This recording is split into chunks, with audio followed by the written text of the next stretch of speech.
Chapitre 19. Après cela, Nachash, roi des fils d'Ammon, mourut, et son fils régna à sa place. David dit: Je montrerai de la bienveillance à Hanan, fils de Nachash, car son père en a montré à mon égard. Et David envoya des messagers pour le consoler au sujet de son père. Lorsque les serviteurs de David arrivèrent dans le pays des fils d'Ammon auprès de Hanan, pour le consoler, les chefs des fils d'Ammon dirent à Hanan: Penses-tu que ce soit pour honorer ton père que David t'envoie des consolateurs? N'est-ce pas pour reconnaître la ville et pour la détruire, et pour explorer le pays, que ces serviteurs sont venus auprès de toi? Alors Hanan saisit les serviteurs de David, les fit raser, et fit couper leurs habits par le milieu jusqu'au haut des cuisses. Puis il les congédia.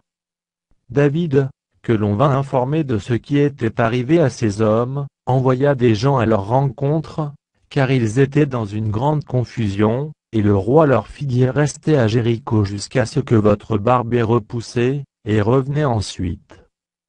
Les fils d'Ammon virent qu'ils s'étaient rendus au Dieu à David, et Hanan et les fils d'Ammon envoyèrent 1000 talents d'argent pour prendre à leur solde des chars et des cavaliers chez les Syriens de Mésopotamie, et chez les Syriens de Maacah et de Tsoba. Ils prirent à leur solde 32 000 chars, et le roi de Maacah avec son peuple, lesquels vinrent camper devant Médeba. Les fils d'Ammon se rassemblèrent de leur ville, et marchèrent au combat. À cette nouvelle, David envoya contre eux Joab et toute l'armée, les hommes vaillants.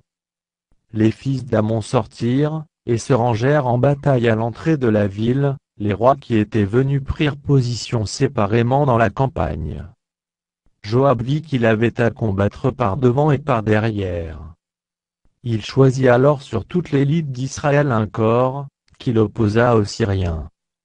Et il plaça sous le commandement de son frère Abishai le reste du peuple, pour faire face aux fils d'Ammon. Il dit: Si les Syriens sont plus forts que moi, tu viendras à mon secours, et si les fils d'Ammon sont plus forts que toi, j'irai à ton secours.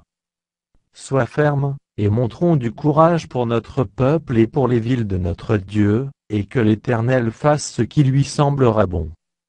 Joab, avec son peuple, s'avança pour attaquer les Syriens, et ils s'enfuirent devant lui.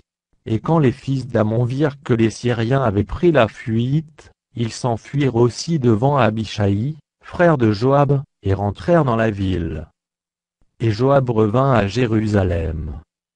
Les Syriens, voyant qu'ils avaient été battus par Israël, envoyèrent chercher les Syriens qui étaient de l'autre côté du fleuve, et Shophash, chef de l'armée d'Adarézé, était à leur tête. On l'annonça à David, qui assembla tout Israël, passa le Jourdain, marcha contre eux, et se prépara à les attaquer. David se rangea en bataille contre les Syriens.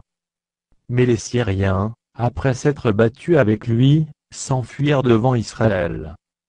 David leur tua les troupes de 7000 chars et 40 000 hommes de pied, et il fit mourir Shophash, chef de l'armée. Les serviteurs d'Adarézé, se voyant battus par Israël, firent la paix avec David et lui furent assujettis. Et les Syriens ne voulurent plus secourir les fils d'Ammon.